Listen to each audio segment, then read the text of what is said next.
Good morning. Thank you all for being here.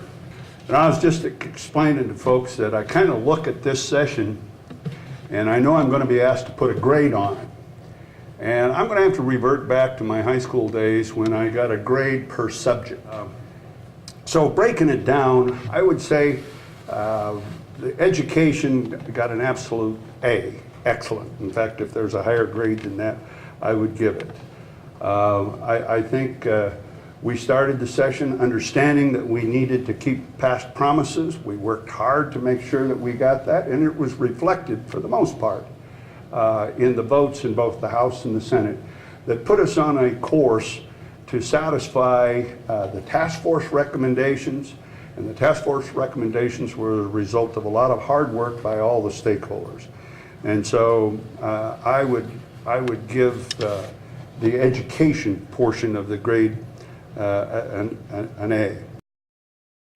And I was appreciative of the fact that, especially on transportation, we didn't have the debate that we engaged in 08 and 09 when we were working on transportation around whether or not we needed the money. The question was, yes, we do need more money, but the question is always, where are you going to get it? And I think the legislature finished up the work on transportation for this year as a beginning toward the eventual needs and fulfilling those eventual needs. Well, we had a meeting with the pro tem and the speaker this morning and to work out a path forward. I'm not prepared to go into the nuts and bolts of that path forward. But I think it's important over the next few days, as quickly as possible, and as Director Armstrong gets the letter out to, what would that be? How many people? 155,000 households. 155,000, which is more people than the 155,000 households. But getting that letter out so that folks recognize, I think, is going to get back and engage folks in saying, okay, where are we going to go?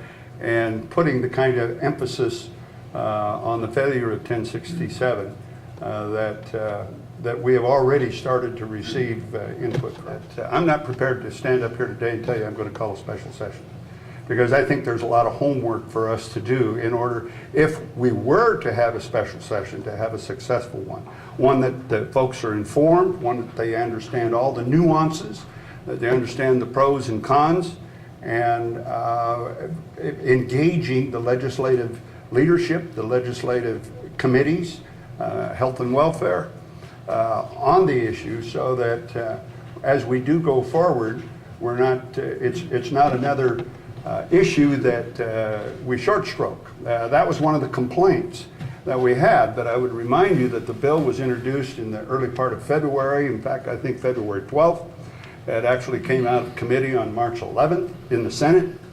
It was passed 3401 in the Senate on March 20th. And so advanced to the House.